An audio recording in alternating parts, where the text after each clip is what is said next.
தொகுதி மறுசீரமைப்பு விவகாரத்தை திசை திருப்ப கச்சத்தீவு விவகாரத்தை பாஜக கையில் எடுத்து உள்ளதாக அமைச்சர் ரகுபதி குற்றம் சாட்டியுள்ளார்.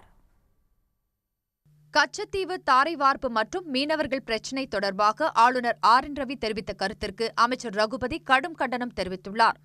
இதுகுறித்து அவர் தனது எக்ஸ் தளத்தில் இலங்கை கடற்படையால் தமிழ்நாட்டு மீனவர்கள் தாக்கப்படுவதையும் கைது செய்யப்படுவதையும் தடுக்க தவறிய ஒன்றிய பாஜக அரசின் இயலாமையை மறைக்க தமிழ்நாடு அரசு மீது ஆளுநர் ரவி வீண் அவதூறு பரப்புவதாக குறிப்பிட்டுள்ளார்.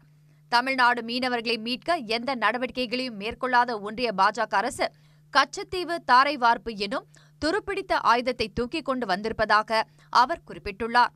கச்சத்தீவு தொடர்பாக வீண் அவதூறு பரப்பும் விஷமிகளுக்கு முதலமைச்சர் பலமுறை விளக்கம் கொடுத்த போதிலும் வாட்ஸ்ஆப்பில் வரும் வதந்திகளை வரலாறாக நினைத்து படிக்கும் ஆளுநர் ரவிக்கு இதெல்லாம் தெரியாது என்று காட்டமாக விமர்சித்துள்ளார்.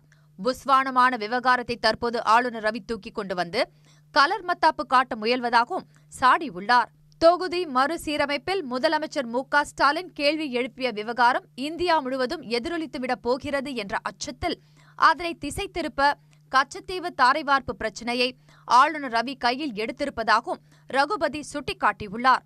1974 போன கச்சத்தீவு பற்றி கவலைப்படும் பிரதமர் மோடி இந்தியாவின் 2000 சதுர கிலோமீட்டர் பகுதிகளை சீனா ஆக்கிரமித்த போது அமைதியாக இருந்தது ஏன் என்றும் ரகுபதி கேள்வி எழுப்பியுள்ளார்.